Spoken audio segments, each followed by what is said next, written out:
नमस्कार, मेरा नाम विजय महाजन है और मैं राजीव गांधी फाउंडेशन का सीईओ हूँ और Rajiv Gandhi institute of contemporary studies RGICS का भी निदेशक हूँ। आप सब लोग का इस वार्तालाप में स्वागत है। So thank you so much. मेरे लिए सौभाग्य की बात है कि राजीव गांधी फाउंडेशन का एक एमिनेंट सद्भावना फेलो मुझे चुना गया।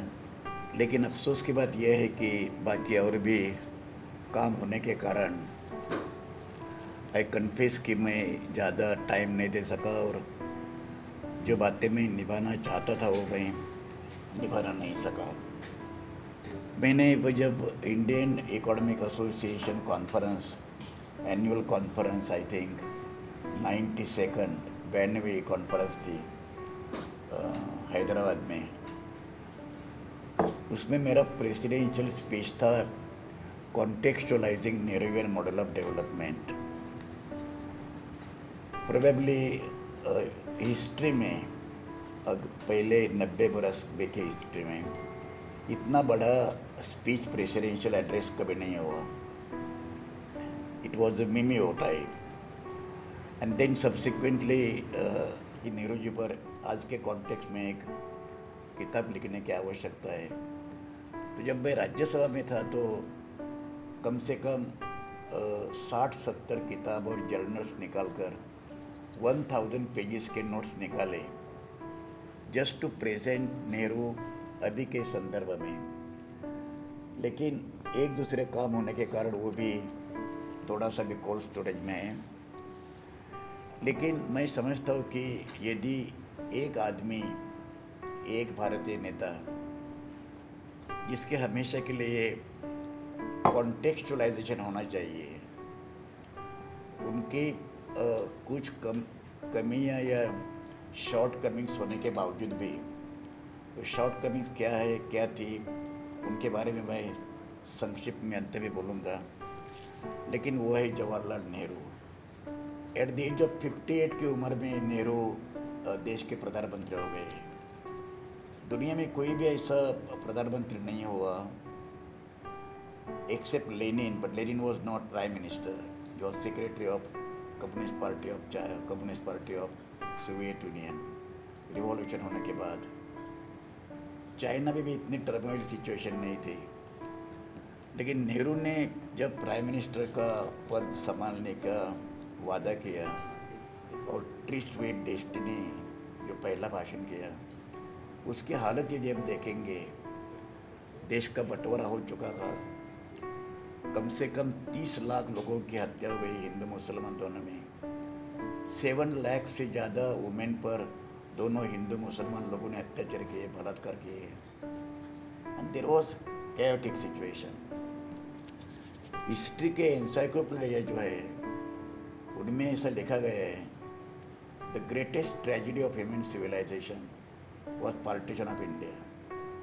It was most unnatural, most artificial. 13th August, 14th August 1947 देश एक था और suddenly within no time the country was divided. ऐसी हालत में जब नेहरू प्राइम मिनिस्टर हो गए, उनको एक बड़ा सपोर्ट मिलने का एक बड़ा सबसे बड़ा भी कारण था। 7 बरस की उम्र में नेहरू फॉरेन गए और 20 बरस की उम्र पे वापस आए। 13 साल नेहरू ने इंग्लैंड में, ऑक्सफोर्ड में, कैम्ब्रिज में, ट्रिनिटी स्कूल में खर्च किए। And he was essentially western product. इस वास्ते किताब का जो नाम दिया वो डिस्कवरी ऑफ इंडिया। जैसा कि नेहरू को इंडिया डिस्कवर करना पड़ा एंड देन उन्होंने कोशिश की western civilization, eastern civilization, Asian civilization. तो नेहरू ये कोशिश करते रहे कि पंतप्रधान पद संभालने के त्वरित बाद नेहरू ये कोशिश करते रहे कि इंडिया का लोकेशन, भारत का लोकेशन राष्ट्रीय स्तर पर और अंतर्राष्ट्रीय स्तर पर कैसा होना चाहिए। मेरे लिए ये अफसोस की बात है खुद के लिए कि मेरे स्टूडेंट्स डेज में जब मैं 22, 23, 24 साल का था, राम मनोहर लोहिया का इतना असर में हम पर था कि we were blindly criticising Nehru. What Lohia said was acceptable to us, और ये बड़ी कमी रही हमारे अंडरस्टैंडिंग में नेहरू का योगदान भारत में क्या है। लेकिन जैसे जैसे नेहरू के बारे में ज़्यादा बात मालूम हो गई तो समझ में आया कि अनेक लोग नेहरू से भी स्कॉलर थे भारत में। कॉन्स्टिट्यूएंट असेंबली में इतने बड़े बड़े लोग थे जिसकी जिक्र डॉक्टर अम्बेडकर ने भी की थी। Nehru was not classical student of economics. Nehru ने इकोनॉमिक्स की अच्छी तरह से पढ़ाई नहीं की थी। लेकिन मैं अभी समझता हूँ, और जो कॉन्टेक्चुअलाइजेशन नेहरू के बारे में करने की मैंने कोशिश जो की, यदि एक आदमी को, किसी को भी भारत का फाइनल डेस्टिनेशन क्या होना चाहिए, where to take this country, उसके आइडियल्स क्या है, उसमें मुसीबतें क्या है, उसमें काउंटर करंट्स कौन से, if there is one single person, that was Jawaharlal Nehru. At the age of 58, Nehru was trying to establish modern Indian nation state with the means of parliamentary democracy, committed to establish a welfare state and not socialism, with scientific temperament, strengthening the cardinal principle of Indian social governance called secularism, and adopting independent foreign policy in the sharply divided world. This is my assessment of Jawaharlal Nehru.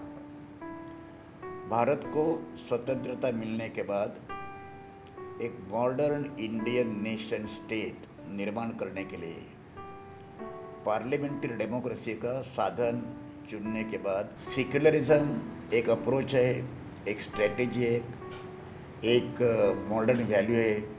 1718 Europe के Renaissance of reformation के बाद निर्माण हुआ उसका scientific temperament attitude. Nehru was always having romance of science. Nehru के लिए science was not just technology, science was way of life. Secularism was the cardinal principle, उसके सिवाय वो रह नहीं सकते थे। और इंडिपेंडेंट फॉरेन पॉलिसी, हमारे यहाँ ऐसा एक रूल हो गया कि we call neutral foreign policy. Neutral foreign policy is wrong word, it is independent foreign policy. Neutral इस वास्ते कहा गया कि दुनिया के बंटवारा दो महासत्ता में होने के बाद किसी एक सत्ता में जाने के बगैर हम तटस्थ रहना चाहिए। पर नेहरू ने हमेशा के लिए स्पष्ट किया है, तटस्थता does not mean passiveness. There were certain, Nehru ji के ये वक्तव्य और कृति में बहुत कभी कभी अंतर भी रहा। अभी पार्लियामेंट्री डेमोक्रेसी के बारे में जो कॉन्स्टिट्यूएंट असेंबली में जो डिबेट्स हो गए हैं, तो एक डिबेट यह भी था कि प्रेसिडेंशियल सिस्टम होना चाहिए। और अम्बेडकर जी ने यह भी कहा है कि what is there to be written in the Indian constitution, क्या लिखने का है नया constitution. 60% Indian constitution is the repetition of government of India act 1935। और यदि ब्रिटिश यहाँ नहीं आते तो इट इज़ वेरी क्वेश्चनेबल कि हम पार्लियामेंट्री डेमोक्रेसी का स्वीकार करते। Presidential system is more responsible but less accountable, which is more stable and less accountable.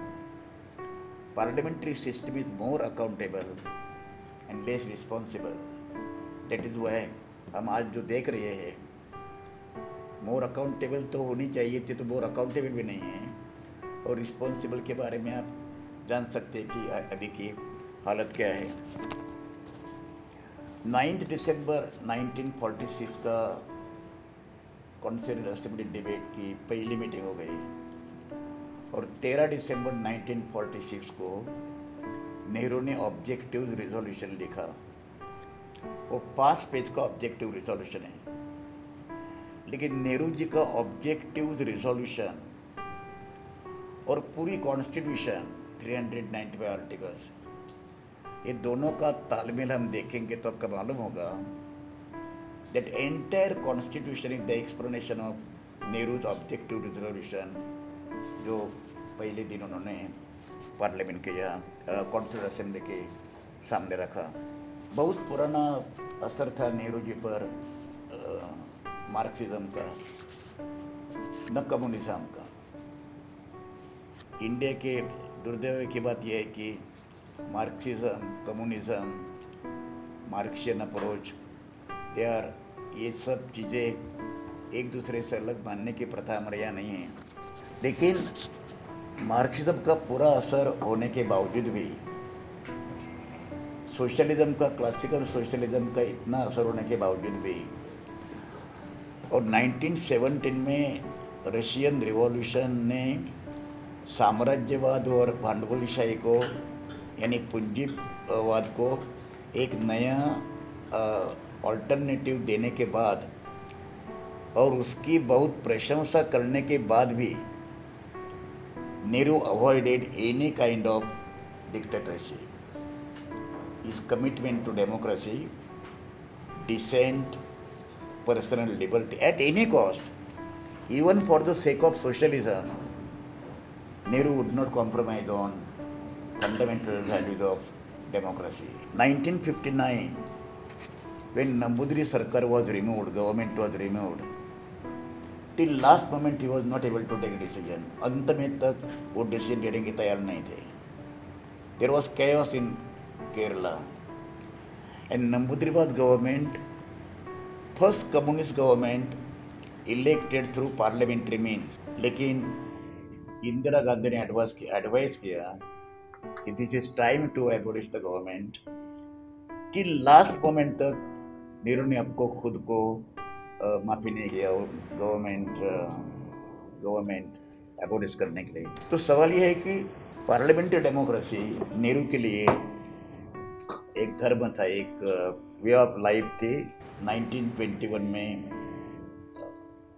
Lenin का डेथ होने के बाद और Stalin became secretary of the communist party of Soviet union, जिस तरह का वायलेंस, जिस तरह का विरोधक लोगों का निर्दालन, जिस तरह से कंसंट्रेशन कैंप, ऑफ कोर्स वो हिटलर से अलग थे, Nehru never accepted any kind of dictatorial element. दूसरी बात यह है कि कॉन्स्टिट्यूएंट असेंबली के डिबेट में जो उन्होंने कभी भाषण जो किए, दुनिया में कोई भी ऐसा देश नहीं है कि जो डाइवर्सिटी भारत में है वो डाइवर्सिटी, हम डाइवर्सिटी का मतलब ये करते हैं जनरल स्तर पर religious diversity, because there are 7 religions, all 7 religions are here. Hindus around 78%, Muslims 17%, likewise, but that is one diversity. Here after 12, 13, 14 kilometers, dialect of the regional language change. Maharashtra, Kannada, after every 20 kilometers, it is so difficult that every dialect, 6,000 dialects are there in the country. 22 languages accepted in the 8th schedule of the constitution. Food के बारे में, अनाज के बारे में, dress के बारे में, कहावतों के बारे में, no other country in the world could be even tangentially compared with India so far diversity is concerned. Diversity accommodate करने की क्षमता पार्लियामेंट्री सिस्टम में है, प्रेसिडेंशियल सिस्टम में नहीं है। जहाँ भी प्रेसिडेंशियल सिस्टम है, there are 2, 3, 4, 5 political parties. Here there are hundreds of political parties. 1-2 गांव या तालुका के लोग भी इकट्ठे आकर पॉलिटिकल पार्टी फॉर्म कर सकते हैं। Every political party represents one socio political interest. 500 पार्टियाँ होगी तो भी 500 इंटरेस्ट होंगे। There cannot be political party just like Ganeshotsav mandal, Dussehra mandal, Ambedkar Jayanti और गणपति फेस्टिवल मंडल.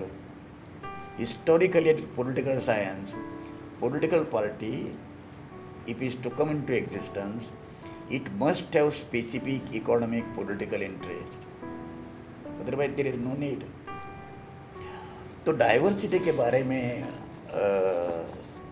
Inclusive politics, inclusive society, accommodative society, तो नेहरू जी भी 100% बिलीव करते थे फेडरेशन में, फेडरल सिस्टम. एक बार पार्लियामेंट में डिबेट हो गया अरुण जेटली और मुझ में, and Arun Jaitley said that in the constitution there is no word federation.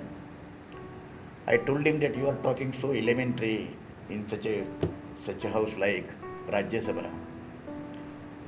Of course there is no word federation in the Indian constitution.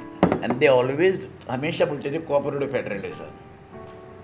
तब मैं उन्हें ये कहता था कि what is your cooperative federalism? You don't believe in federation, cooperative federalism at all. Cooperative federation की बातें ही छोड़िए. Don't believe in federation. Because they believe in unitary state, that is एक चालकानुवर्तित्व. एक चालकानुवर्तित्व means one nation, one country, one language, one religion, everything one. One fertilizer policy, everything one, that is unity, unitary. तो constitution में unitary शब्द भी नहीं है, constitution में secularism भी शब्द नहीं था. Nehru wrote around 500 letters to chief ministers. जब लियाकत अली खान से उनका जो ट्रीटी हो गया, the same day Nehru wrote letter to chief minister. Because there is nothing like India without states. It is just a map. That is why central government में IAS cadre नहीं है.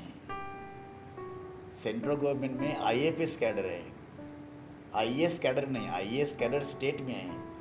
तो सेंट्रल गवर्नमेंट को अपने officer चुनने के लिए they have to borrow from the state government. तो नेहरू जी की ये हमेशा के लिए राय थी.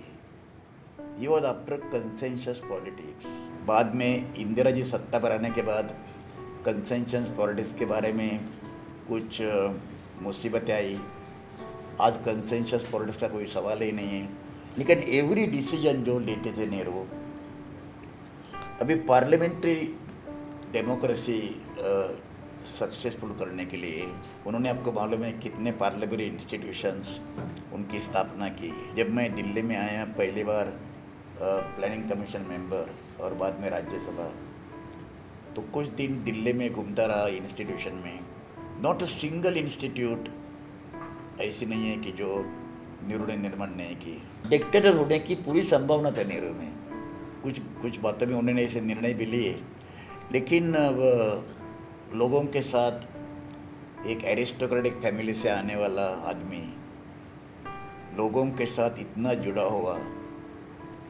मैं समझता हूँ कि गांधी जी की अलग राय थी. गांधी जी मूवमेंट के आदमी थे. नेहरू को ऐसी मूवमेंट करने की आवश्यकता नहीं थी. लेकिन पार्लियामेंट्री डेमोक्रेसी सक्सेसफुल करने के लिए उन्होंने ये कोशिश की, किसी भी भारतीय अन्य नेता ने उतनी कोशिश नहीं की. डोनाल्ड स्मिथ ने एक return volume, about 2 years he was living with Nehru and democracy.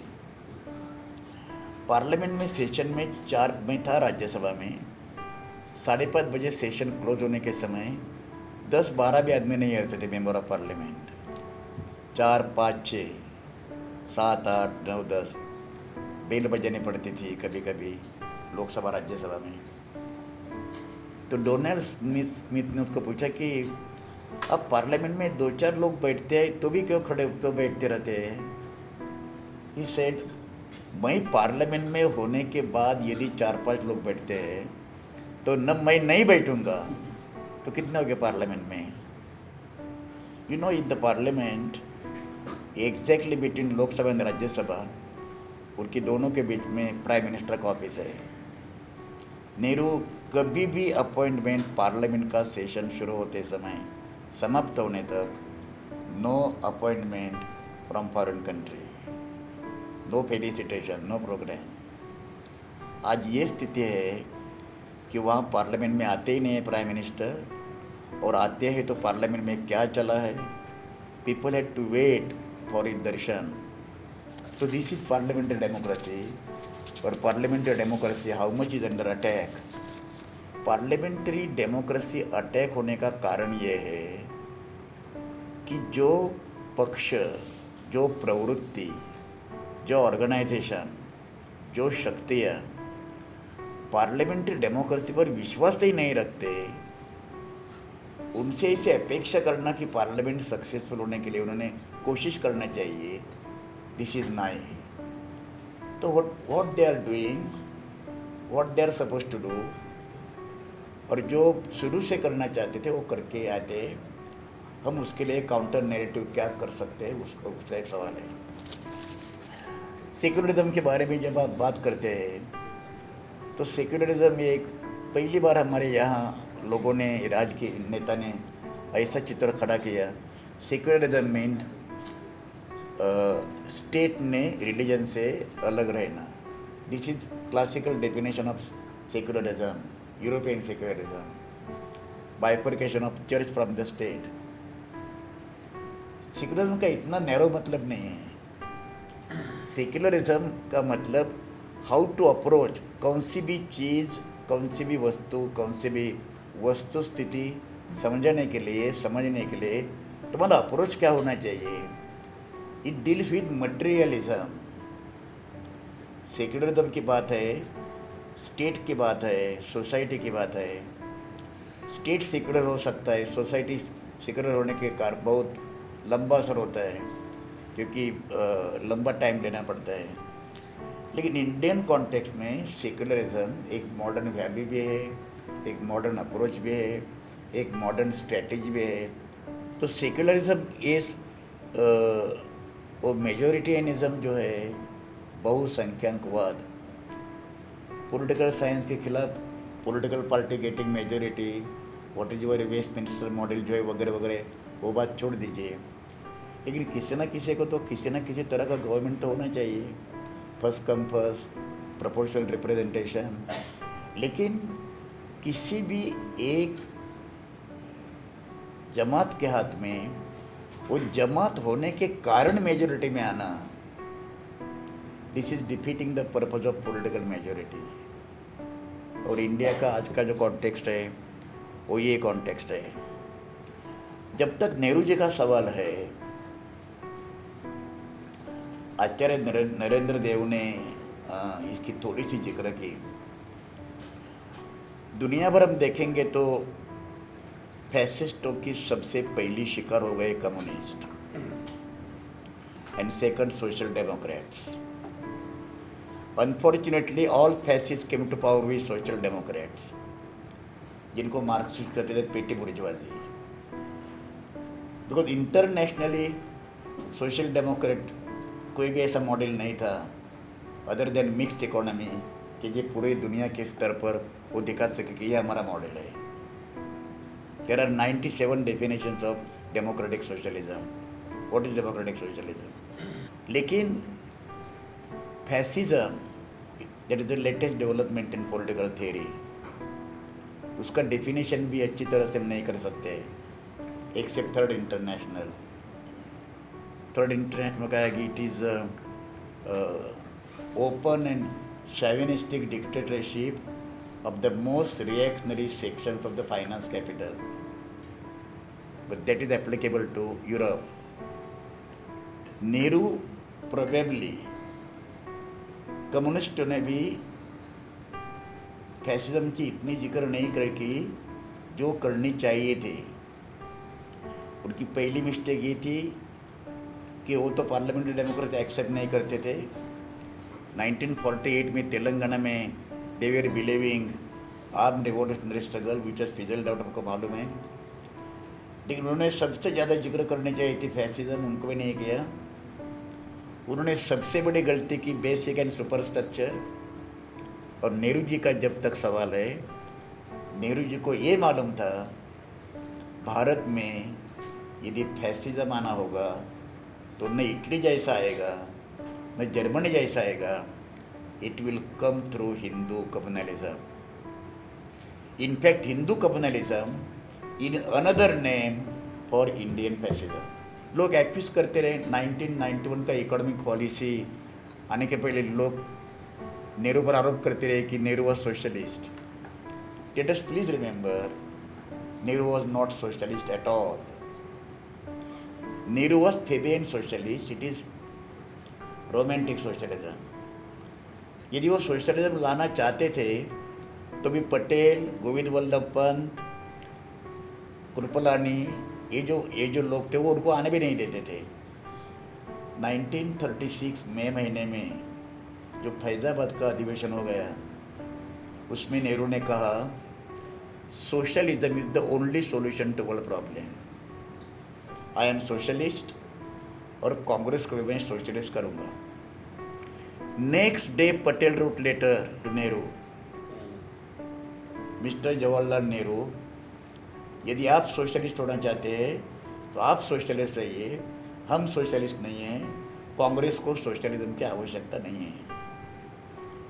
तो Nehru socialistic pattern of society, socialist society, socialist way of society, Nehru हमेशा के लिए was using this term interchangeably.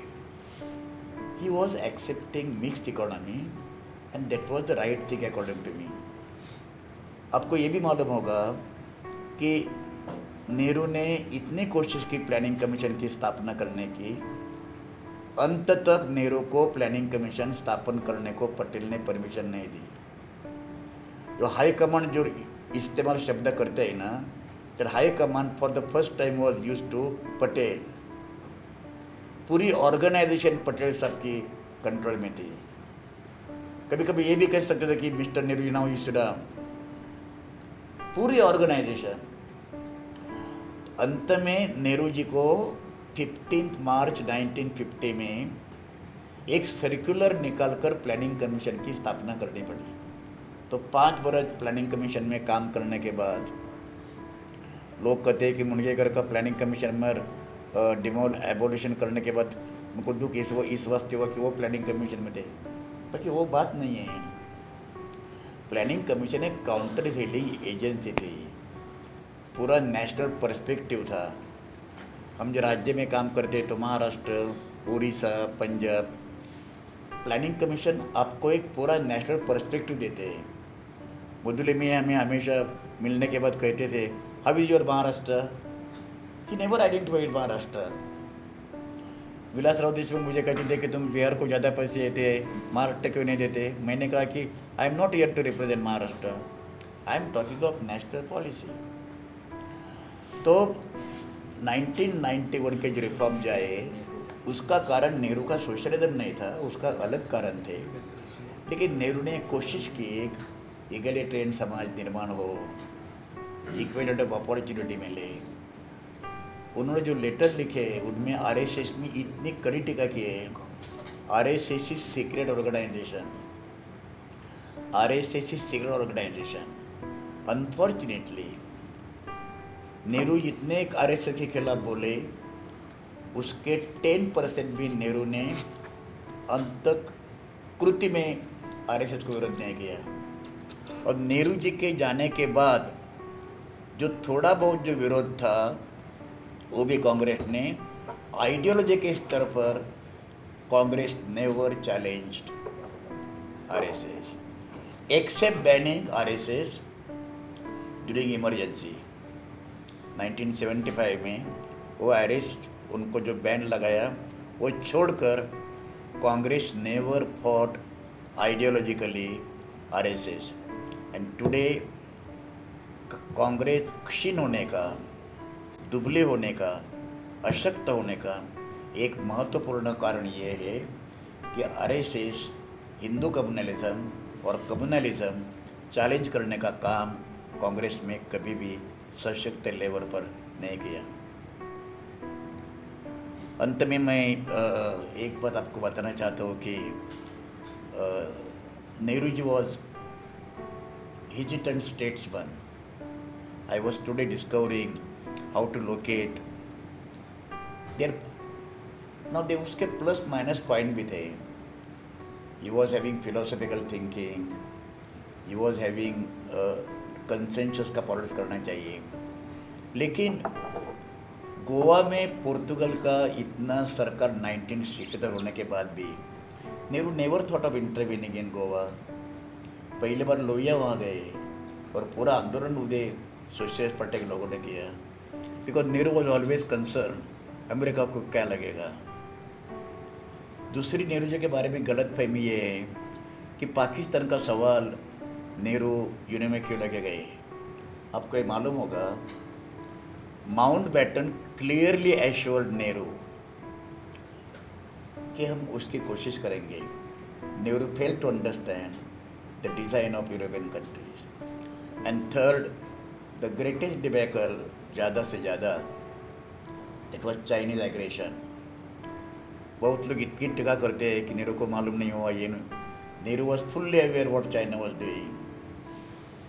लेकिन एक बात, यदि नेहरू यूरोप और अमेरिका को पीछे हटाकर या उनके सामने यदि एशियन कंट्रीज़ को दुनिया के पॉलिटिकल पृष्ठभाग पर लाना चाहते थे तो क्या Nehru would have done alone without taking चाइना's help? China के बारे में उनका सॉफ्ट कॉर्नर नहीं था. एशिया को पॉलिटिक्स को दुनिया के पृष्ठभाग पर लाने के लिए चाइना की मदद लेनी होगी.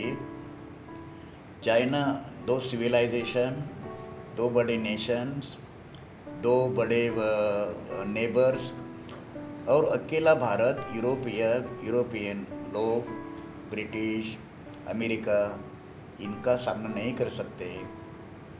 इस वास्ते हमेशा के लिए 1954 में जो पंचशील हो गया ना, पीपल से वो ड्राफ्टेड दैट इज अपार्ट. लेकिन उनकी कोशिश रही कि वह चाइना को साथ लेना पड़ेगा. मिस्टेक ये हुई कि ये संकल्प होने के बावजूद भी डिफेंस प्रिपेयर्डनेस में जो करना चाहिए था ये नेहरू ने नहीं किया. तो completely depending upon good consciousness of China they are handle by defence ministry. तो डिफेंस मिनिस्टर भी नहीं था. तो एक देश, one country, one nation, one nationalism, one party, this will be, we are moving towards end of democracy. Thank you very much. Thank you professor Mungekar. अब professor सलील मिश्रा, आइए सलील जी. एक तो जो प्रोफेसर मुंगेकर ने कहा ही कॉन्टेक्स्ट पर ध्यान देते हुए, तो उसमें कॉन्टेक्स्ट हमें एक ये भी देखना होगा कि जब 47 में हमारा देश आज़ाद हुआ, 200 साल के औपनिवेशीकरण के बाद में, तो जो भी हमारी आर्थिक रूप से जो भी देश की हालत थी वो तो मतलब तथ्य हैं, आंकड़े बताते हैं. 32 साल की औसत उम्र थी, 14% हमारी लिटरेसी रेट थी. 200 साल तक दुनिया के सबसे एडवांस डेमोक्रेटिक देश के आने के बाद 3 साल पहले ही एक भूखमरी बंगाल में फेमिन हुआ था जिसमें कि 30 लाख लोग मरे थे. तो बिल्कुल ही एक जैसे प्री मॉडर्न टाइप का समाज होता है वो 1947 में हमारा था. और साथ पे ये भी था कि किस तरह की हम अर्थव्यवस्था करेंगे. 2 खतरे बहुत साफ मौजूद थे नेहरू के दिमाग में और कांग्रेस के और भी नेताओं के दिमाग में. पहला, चूँकि कॉन्टेक्स्ट की बात प्रोफेसर मुंगेकर ने की, उसी को मैं आगे बढ़ा रहा हूँ. पहला ख़तरा तो ये था जो कि लैटिन अमेरिका के देशों के अनुभव से पता लगता था कि आप राजनीतिक रूप से आज़ाद हो जाएंगे लेकिन आप आर्थिक रूप से स्वतंत्र नहीं हो पाएंगे. एक नई फॉर्म ऑफ कॉलोनाइजेशन, औपनिवेशीकरण रहेगा जिसमें कि राजनीतिक रूप से आपका शासन रहेगा लेकिन आर्थिक रूप से जो यूरोप के देश हैं या जो विकसित देश हैं उनका पूरा का पूरा कंट्रोल आपके ऊपर रहेगा. आप हाशिए के देश रहेंगे और हाशिए के देश की तरह से आप जो कोर के देश हैं यूरोप के, उनको उनकी सर्विस पे रहेंगे, चाहे कलोनियलिज्म रहे चाहे ना रहे. तो एक ये कि हाशिए की ही अर्थव्यवस्था रहेगी आज़ाद होने के बावजूद भी. कॉलोनाइजेशन की संभावनाएं, रिकॉलोनाइजेशन की संभावनाएं आर्थिक रूप से वो बहुत महत्वपूर्ण थी। दूसरी एक संभावना, दूसरा खतरा दूसरी तरफ से आता था, एक साउथ कोरियन या जापानीज मॉडल ऑफ डेवलपमेंट, जिसमें यह है कि आप आर्थिक रूप से विकास तो आप तेजी से कर पाएंगे, लेकिन उसमें आपको डेमोक्रेसी के साथ समझौता करना पड़ेगा, आपको एक सेमी डेमोक्रेटिक फ्रेमवर्क में अपना विकास लाना होगा। तो अगर ये दोनों खतरे बचाने हैं, एक तरफ तो रिकॉलोनाइजेशन का खतरे से बचना है और दूसरी तरफ ये भी खतरे से बचना है कि हमें डेमोक्रेसी तो चाहिए। हमारा नेशनल मूवमेंट एक डेमोक्रेटिक एक्सपीरियंस था, कॉमन लोगों ने बहुत बड़ी शिरकत की थी, तो डेमोक्रेसी तो एक मूल्य, एक वैल्यू की तरह था। तो ये दोनों पूरी की तरीके से जो प्राथमिकताएं हैं, इस वजह से ये होता है कि तेज़ इकोनॉमिक डेवलपमेंट तो किया जाए, औद्योगिकरण किया जाए, इसलिए कि उसके बगैर आप एक आधुनिक अर्थव्यवस्था नहीं बन सकते हैं, लेकिन एक पार्लियामेंट्री डेमोक्रेटिक फ्रेमवर्क में करें, जिसके लिए कि उस समय तो कोई मॉडल, कोई प्रेसिडेंस, कोई भी मौजूद नहीं था। यूरोप के सारे देशों का जो इतिहास था वो यही था कि जब वहाँ पर एक आर्थिक क्रांति हो गई, जब इकोनॉमिक रेवोल्यूशन हो गया, जब एफ्लुएंस आ गई, तब उन्होंने अपने समाजों को डेमोक्रेटाइज किया, पॉलिटिकल रेवोल्यूशन, पॉलिटिकल डेमोक्रेसी के लिए किया। लेकिन भारत ने एक, जिसको कि अजीत झा एक क्रिएटिव लीप का नाम देते हैं, कि एक क्रिएटिव लीप की कोशिश की कि हमें उतना समय लगातार नहीं देना है, हमें किसी न किसी तरीके से डेमोक्रेसी की प्राथमिकता को भी रखना है और साथ ही साथ में रिकॉलोनाइजेशन नहीं होने देना है किसी भी यूरोपियन शक्ति का, इसलिए कि भारत की पूंजी के आधार पे हमें। तो ये एक तरह के उस कॉन्टेक्स्ट की बहुत बड़ी चुनौतियां थी जिनको कि ध्यान में रखना ज़रूरी है। तो कभी कभी स्लो पेस ऑफ ग्रोथ की जब हम बात करते हैं तो उसमें ये सब देखना ज़रूरी पड़ेगा। दूसरी बात मैं जो कहना चाहता था, जो आज का बहुत महत्व मुझे लगता है आज के कॉन्टेक्स्ट में, नेहरू लगातार अपनी गतिविधियों से दो पूरी कोशिश करते हैं लगा।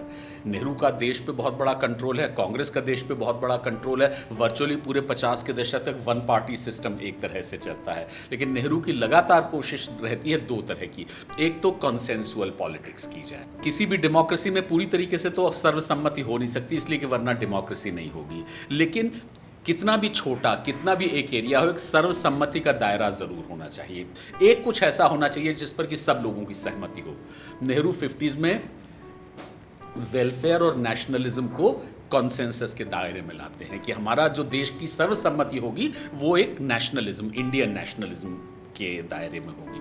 और दूसरा डायलॉग, किसी ना किसी भी तरीके से अपने विरोधियों से, बाकी लोगों से, सबके साथ में डायलॉग ज़रूर रहना चाहिए, इसलिए कि डायलॉग अंततः डेमोक्रेसी को समृद्ध भी करता है और मजबूत भी करता है।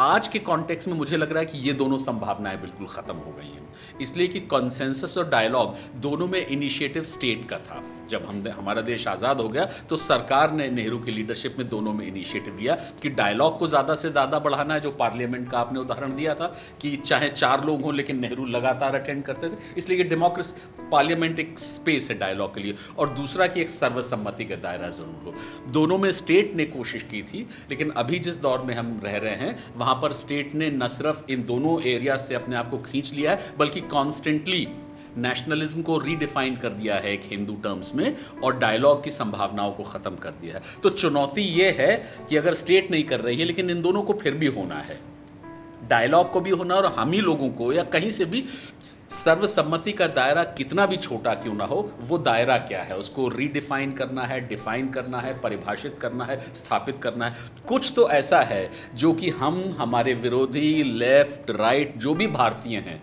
जिसमें सबका स्टेक है, वेस्टेड इंटरेस्ट है, उनका फ्यूचर शामिल है। इसमें बीजेपी भी शामिल है, इसमें आज की भारत की सरकार भी शामिल है, इसमें हम भी शामिल हैं। ये पहल सरकार से नहीं हो रही है, कहाँ से होगी? मेरे ख्याल से नेहरू एक रिसोर्स हैं जहाँ से कि हम उसका इस्तेमाल कर सकते हैं। तो दो चीज़ें जिनमें कि नेहरू एक रिसोर्स हैं, कंसेंसस बिल्डिंग, छोटे से छोटा दायरा, बहुत ज़्यादा नहीं, कुछ मिनिमम कंसेंसस, और दूसरा डायलॉग। अंत में तीसरी बात और वो यही कि आज की जितनी भी कॉन्टेस्ट, जितनी भी कॉन्फ्लिक्ट, जितनी भी लड़ाइयाँ, जितनी भी बहस मुबाहिस चल रही हैं, अगर आप थोड़ा सा सरफेस को आप स्क्रैच करेंगे और नीचे जाएंगे तो उसके पीछे एक विचारों के लेवल पे बहुत बड़ी कॉन्टेस्ट है, और वो कॉन्टेस्ट है जो आपने शब्द का इस्तेमाल किया था, यूनिटेरियनिज्म। एक तरफ यूनिटेरियनिज्म है और एक तरफ प्लूरलिज्म है, और दोनों का मतलब ये है कि जो हमारे देश की विविधता, प्लूरैलिटी है, उस पर क्या हमारा रवैया, एटीट्यूड, पॉलिसी होनी चाहिए। यूनिटेरियनिज्म की पॉलिसी जो है उसका वो ये कहती है कि कॉन्फ्लिक्ट दूर करने का तरीका ये है कि सिंगल का डोमिनेशन हो, single religion, single policy, single area, single culture, single religion, सभी कुछ एक सिंगल हो, तो बाकी लोग फिर उसमें फॉल इन लाइन कर जाएंगे।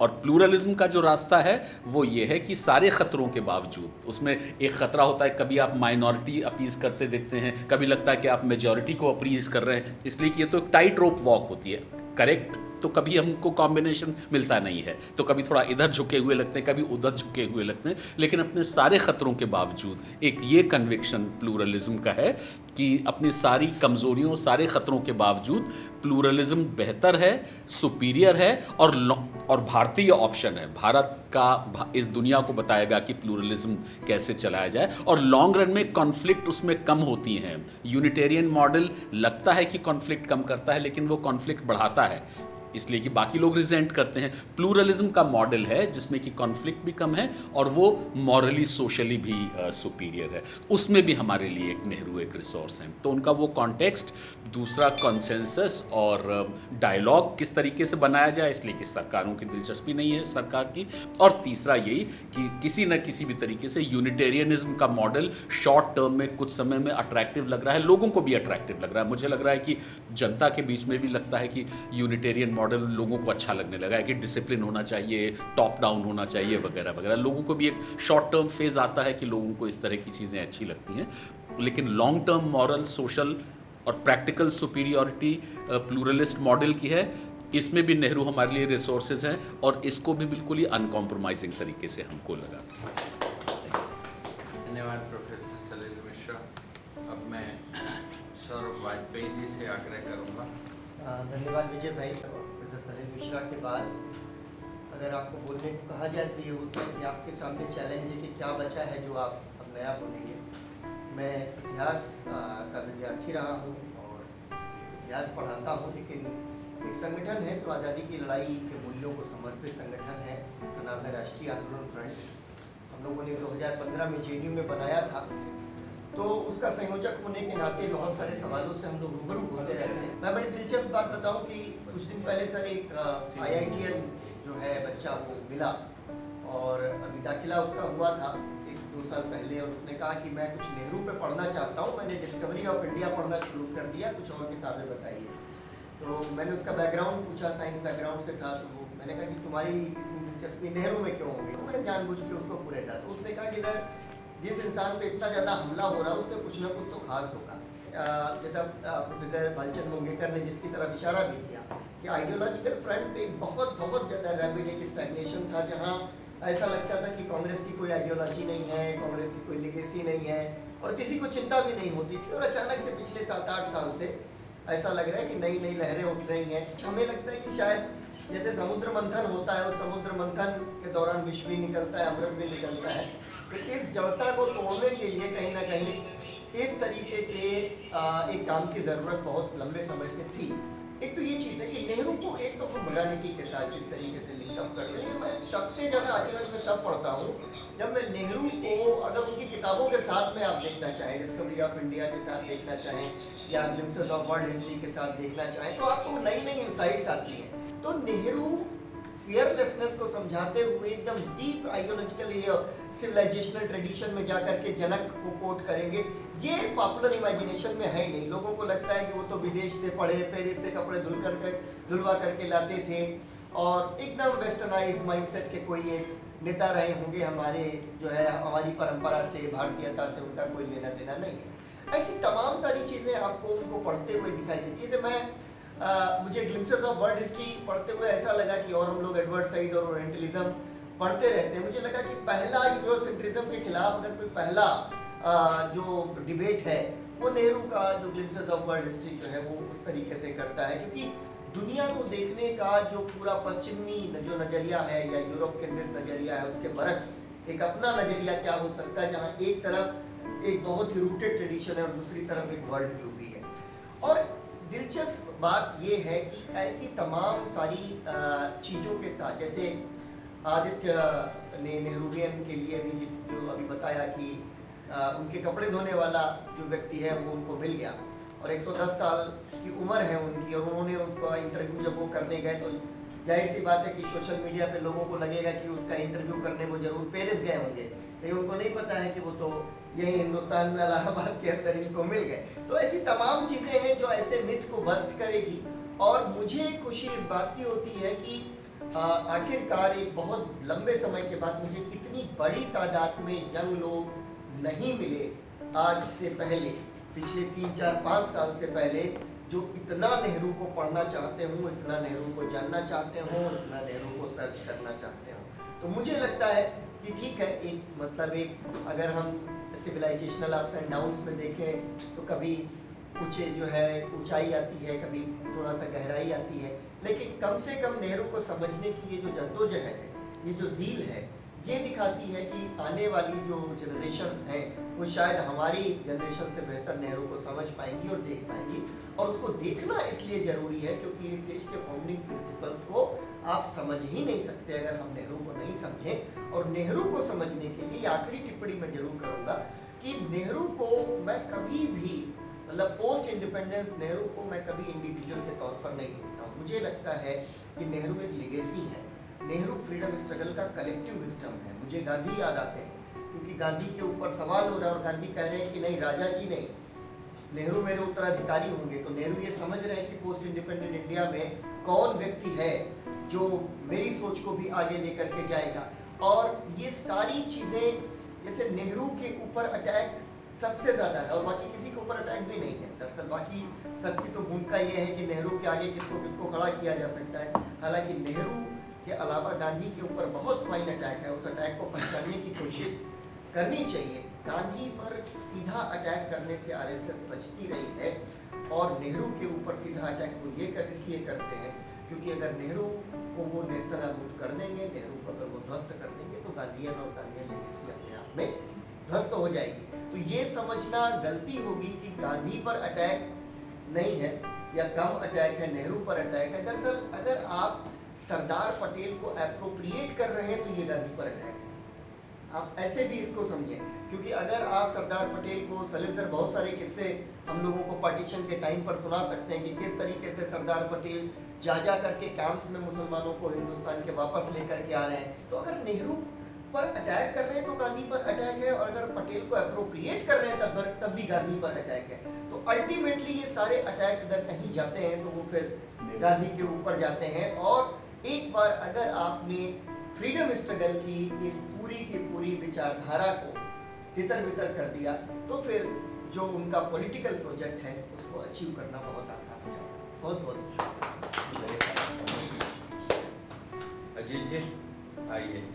मैं सिर्फ 2-3 बातें कहना चाहता हूँ। नेहरू जी के बारे में शायद आज कुछ भी नहीं बोलूँगा, लेकिन नेहरू जी के बारे में जब हम चर्चा करते हैं तो उस चर्चा को कैसे ऑर्गेनाइज करें इसके बारे में कुछ सुझाव मैं देना चाहूँगा। एक तो देखिए, ये जो हमला किस पे करते हैं ये सवाल है। इन सवालों पे कई बार हम लोग बहुत उलझ जाते हैं और बहुत गहरे मतलब ढूंढने लगते हैं इसको लेकर। नाथूराम गोडसे ने जब ट्रायल में अपना बयान दिया तो उस बयान में नफरत का एक ही केंद्र था, गांधी। उसमें नेहरू और पटेल उसकी नफरत के केंद्र में नहीं थे।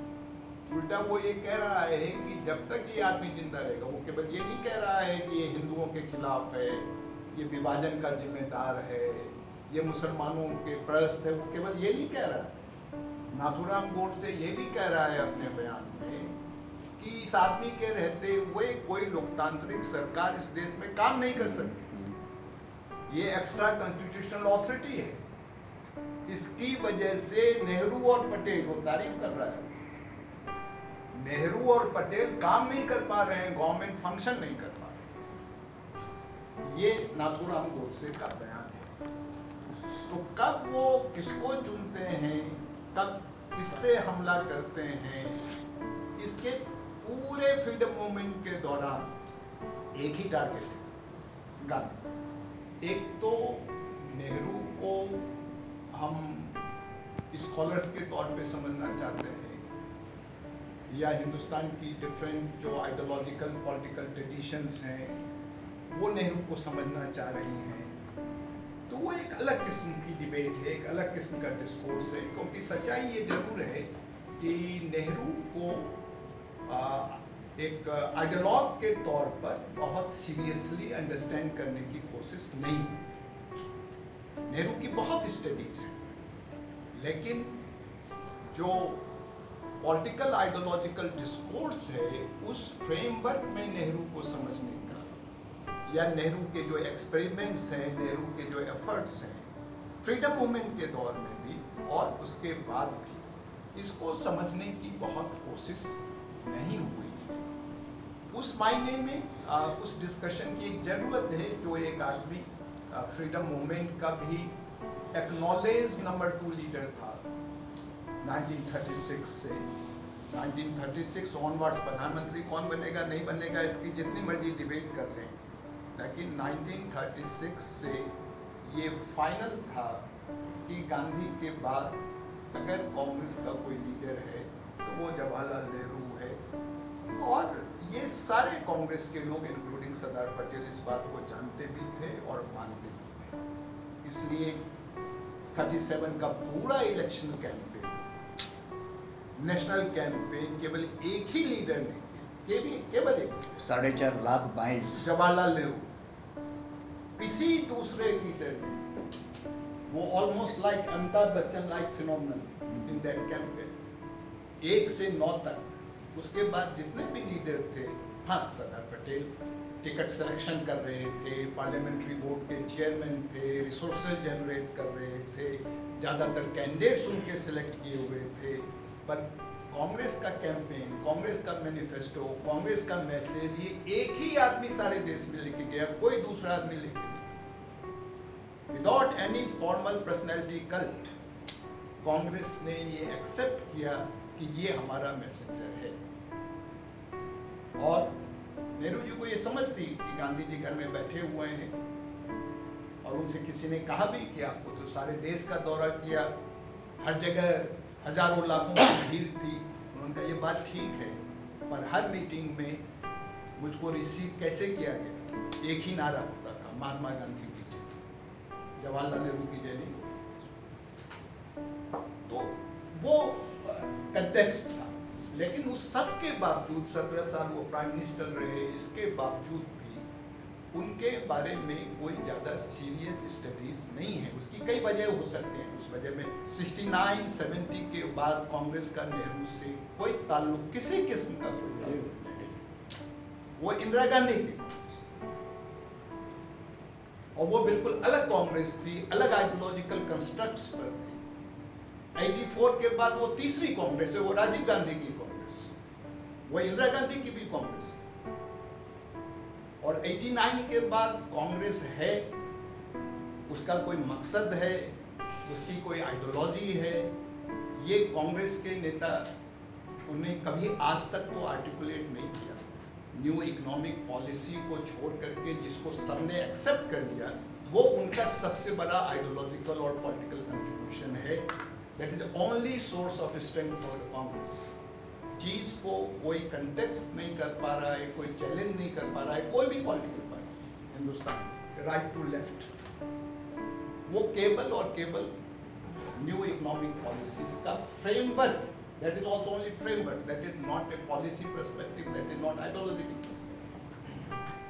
तो इस कंटेक्स्ट में नेहरू को किसी भी देश में जिसका इतना बड़ा कंट्रीब्यूशन रहा हो, उसको उस देश के लोगों ने और उस देश के बाहर के लोगों ने समझने की बहुत कोशिश की। लेनिन को, माओ को, इवन लैटिन अमेरिकन एक्सपीरियंस पर जिस किस्म की सीरियस स्टडीज़ हैं, डिपेंडेंसी स्कूल की, गुंडर फ्रैंक वगैरह की, नेहरूवियन एक्सपीरियंस पर इस किस्म की सीरियस स्टडीज़ नहीं है। ना तो पॉलिसीज़ की, ना प्रोग्राम्स की, ना इन्फ्लुएंस की, ना आइडियोलॉजिकल फ्रेमवर्क की। और उस रीअप्रेजल की शायद ज़रूरत है, क्योंकि बहुत सारी लिमिटेशंस जो उस इनकाउंटर के बाद, उसकी एक ही लाइन में बता देता हूँ, उससे ज़्यादा नहीं बताऊँगा अभी उसके बारे में। वो समाजवाद को लेकर जो वॉर हुआ, कांग्रेस वर्किंग कमेटी में, कांग्रेस वर्किंग कमेटी के 36 के बाद 36 में कांग्रेस वर्किंग कमेटी के मेजॉरिटी ऑफ मेंबर्स ने रिजाइन कर दिया कांग्रेस में। पर वो रिजनेशन उन्होंने पब्लिक नहीं किया, वो रिजनेशन उन्होंने गांधी जी को भेजा और जवाहरलाल नेहरू को बताया उस रिजनेशन के बाद। They were forcing Nehru to quit. और गांधी जी ने नेहरू ने एक चिट्ठी लिखी, वो चिट्ठी अपने आप में एक कहानी कहती है, पर फाइनल रिजोल्यूशन के बारे में बताया। जो फाइनल लेटर लिखा गांधी जी ने नेहरू को, वो लिखा, you are in office but not in power. आप अध्यक्ष हैं पर आपके पास सत्ता नहीं है, आपके पास पावर नहीं है कांग्रेस। आपको पावर जल्दी आपके हाथ में आ जाए, इसलिए मैंने आपको अध्यक्ष बनाया है कांग्रेस का। पर आप ये पावर केवल डेमोक्रेटिक तरीके से ही हासिल कर सकते हैं। और बहुत सारी अन्य बातें। Nehru understood his limitations that day, और उसके बाद से नेहरू की पूरी पॉलिटिक्स, उनकी आइडियोलॉजी सिचुएशन के साथ इन ट्यून, जो किसी भी लेफ्ट लीडर को न तो इसकी अंडरस्टैंडिंग थी, न ये स्टेचर था उनका, न वो सिचुएशन में थे। ये जो नेहरू का प्रैक्टिस है 36 ऑनवर्ड्स टिल हिज डेथ, इस प्रैक्टिस को थ्योरेटिकली कंप्रीहेंड करने की अभी तक कोई कोशिश नहीं हुई है। हम लोग आपस में बात करके उसको कंप्रीहेंड कर सकते हैं, क्योंकि वो एक बहुत इम्पोर्टेंट बात है। दुनिया में ऐसा कभी हुआ नहीं कि इतने बड़े आदमी के बारे में इतना सेलो स्टडीज हो, जिस किस्म की सेलो स्टडीज नेहरू के बारे में। ये एक बात मैं कहना चाहता, इतना ही कह के मैं Anil Mishra ji, director Rajendra Prasad. The very important contribution of Nehru ji was his rationality, rational thinking, and the real spirit जो आपने वेस्टर्न, वो ड्रेस में नहीं, वो उनके गुलाब के फूल से नहीं, but to respect the individuality of the people, कि वो अपने विवेक से निर्णय ले सकता है, and that is the spirit of democracy. और इसलिए आप देख रहे हैं कि अटैक कलबुर्गी को हत्या होती है, गौरी लंकेश की हत्या होती है, तो जो लोग रीज़न के द्वारा, रैशनल थिंकिंग के द्वारा जो समस्याओं को हल करना चाहते हैं और अंधविश्वास को हटाना चाहते हैं, उन पर ज़्यादा अटैक है। जब तक वो दूध पीते हैं गणेश जी या कोई और, तब तो ठीक है, लेकिन जब आप उसको रैशनैलिटी में ले जाते हैं, और नेहरू का सबसे बड़ा फाइट था कि जब देश के इतने लोग अशिक्षित थे, पढ़े लिखे नहीं थे, तो भी उन्होंने एक ऐसा एजेंडा सेट कर दिया कि वो पूरी ताकत से उस एजेंडे पे आ गए, और इतना साहस कि वो कहने के लिए कि हमारे बांध हमारे टेम्पल हैं, हमारी इंडस्ट्रीज हमारे टेम्पल हैं उस समय। तो ये बहुत बड़ा कॉन्ट्रीब्यूशन था जिसको कि जिस पर अटैक हो रहा है। गांधी ने बहुत सारी चीज़ें ऐसी चलाई जो बहुत अलग प्रकार की थी, तो वो अटैक, हालांकि जो मैं यहाँ जो हिस्टोरियन ने कहा है कि मैं उससे सहमत हूँ, वो सारा अटैक गांधी पे है ही, लेकिन गांधी को तो उन्होंने दूसरे चश्मा लगा दिया, स्वच्छता, जो स्वच्छ भारत रख, जहाँ मतलब वो उनकी और बात नहीं करते हैं वो, क्योंकि बहुत मुश्किल है। तो देयरफॉर जो अटैक है वो रैशनैलिटी पे है, साइंटिफिक टेम्परामेंट जिसको हम बोलते हैं, साइंस और टेक्नोलॉजी का विकास नहीं, जो साइंटिफिक टेम्परामेंट है, जो विज्ञान। और वहाँ मैं ये बात कहूँगा कि रिलीजन उससे कैसे कॉन्फ्लिक्ट करता है। रिलीजन, धर्म और साइंटिफिक टेम्परामेंट के अंदर जो कॉन्फ्लिक्ट चलता है, हमें कॉन्फ्लिक्ट क्या, जो रियलिटी है, क्योंकि आज से अगर 30-40 साल पहले अगर आपके परिवार में किसी को टीबी होता था तो आप ईश्वर के पास जाते थे। आज कोई भी उसको बच्चे को उठा के ईश्वर के पास तो नहीं जाता है। अगर 32 वर्ष उस समय एवरेज एज था, तो उसके बाद कोई तो पे कमीशन तो बैठा नहीं कि 32 वर्ष को बढ़ा के हम 45 वर्ष कर दें या 45 को 50 कर दें। वो तो पूरी दुनिया में जो साइंटिफिक टेम्परामेंट और सारा खोज चला, उसी से तो आपकी जो आर्थिक प्रगति हुई, जो नरिशमेंट बढ़ा, जो लोगों की जीवन स्तर बढ़ा, तो उससे तो आपका एज 65 हुआ ना एवरेज। वो तो उसमें तो विज्ञान का सबसे बड़ा हाथ है ना। और आपके सोच की सबसे बड़ी हद है। तो ये जो मेरे कहने का मतलब ये जो समाज वो बना रहे थे या बन रहा था, या सब लोग, ये नहीं कह रहा हूँ कि मैं अभी जो ताकतें हैं वो नहीं बना रही हैं। इसको समझना पड़ेगा कि क्या चीज़ें जो समय चल रही थी और वो छूट गई और कहाँ छूट गई, क्योंकि आपने कहा कि वो तभी छूट गई 67 के बाद ही वो छूटती चली गई। उसके लिए अभी की शक्तियाँ जिम्मेदार नहीं हैं। Thank you very much for all of you for joining. Solution to the Thank you. problem. Yeah, that We can use them to serve.